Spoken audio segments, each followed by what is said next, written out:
ചിലർക്ക് ചില സ്ഥാനങ്ങളും പദവികളും അലങ്കാരം മാത്രമായിരിക്കും.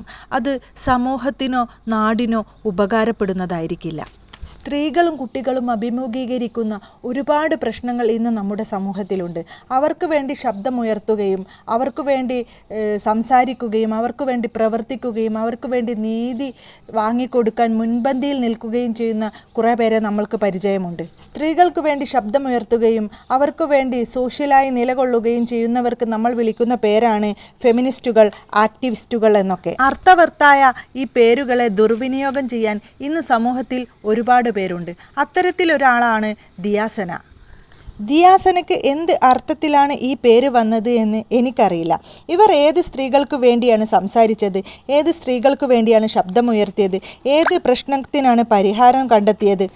നമ്മുടെ സമൂഹത്തിൽ നിരന്തരം സ്ത്രീകളും കുട്ടികളും പീഡിപ്പിക്കപ്പെടുന്നുണ്ട്, മരണപ്പെടുന്നുണ്ട്, മറ്റു പല ബുദ്ധിമുട്ടുകളും ദുരിതങ്ങളും പ്രശ്നങ്ങളും അനുഭവിക്കുന്നവരുണ്ട്.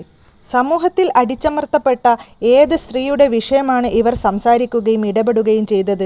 ആൾക്കാരെ പരസ്യമായി തെറി വിളിക്കുകയും ഇൻ്റർവ്യൂവിൽ പോയി തെറി അഭിഷേകം നടത്തുകയും ചെയ്യുന്ന ഇവരാണോ ആക്ടിവിസ്റ്റ് അല്ലെ ഫെമിനിസ്റ്റ്? സ്ത്രീകളുടെയും കുട്ടികളുടെയും ഉന്നമനത്തിന് എന്ത് പങ്കാണ് ഇവർ സമൂഹത്തിൽ നയിച്ചത്? ഈ അടുത്ത് ഇവർ ജാസ്മിന് വേണ്ടി സംസാരിക്കുന്നത് കേട്ടു. ജാസ്മിന് സ്വയം സംസാരിക്കാനും നിലനിൽക്കാനും കഴിവുള്ള പെൺകുട്ടിയാണ്. ഇവളെ പോലെയുള്ള ആക്ടിവിസ്റ്റുകളുടെ ഒന്നും സഹായമൊന്നും ജാസ്മിന് ആവശ്യമില്ല. ബിഗ് ബോസിലേക്ക് പോകുന്ന എല്ലാവർക്കും പോസിറ്റീവായിട്ടുള്ള കാര്യങ്ങളായിരിക്കില്ല പുറത്തുണ്ടാവുക.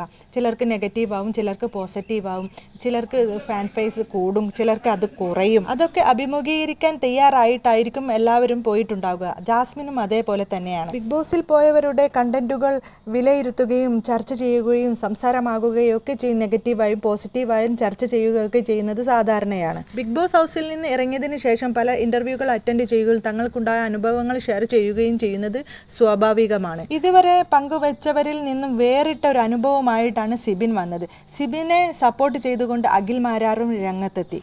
അന്ന് തുടങ്ങിയതാണ് ഇവരുടെ ചൊറിച്ചിൽ.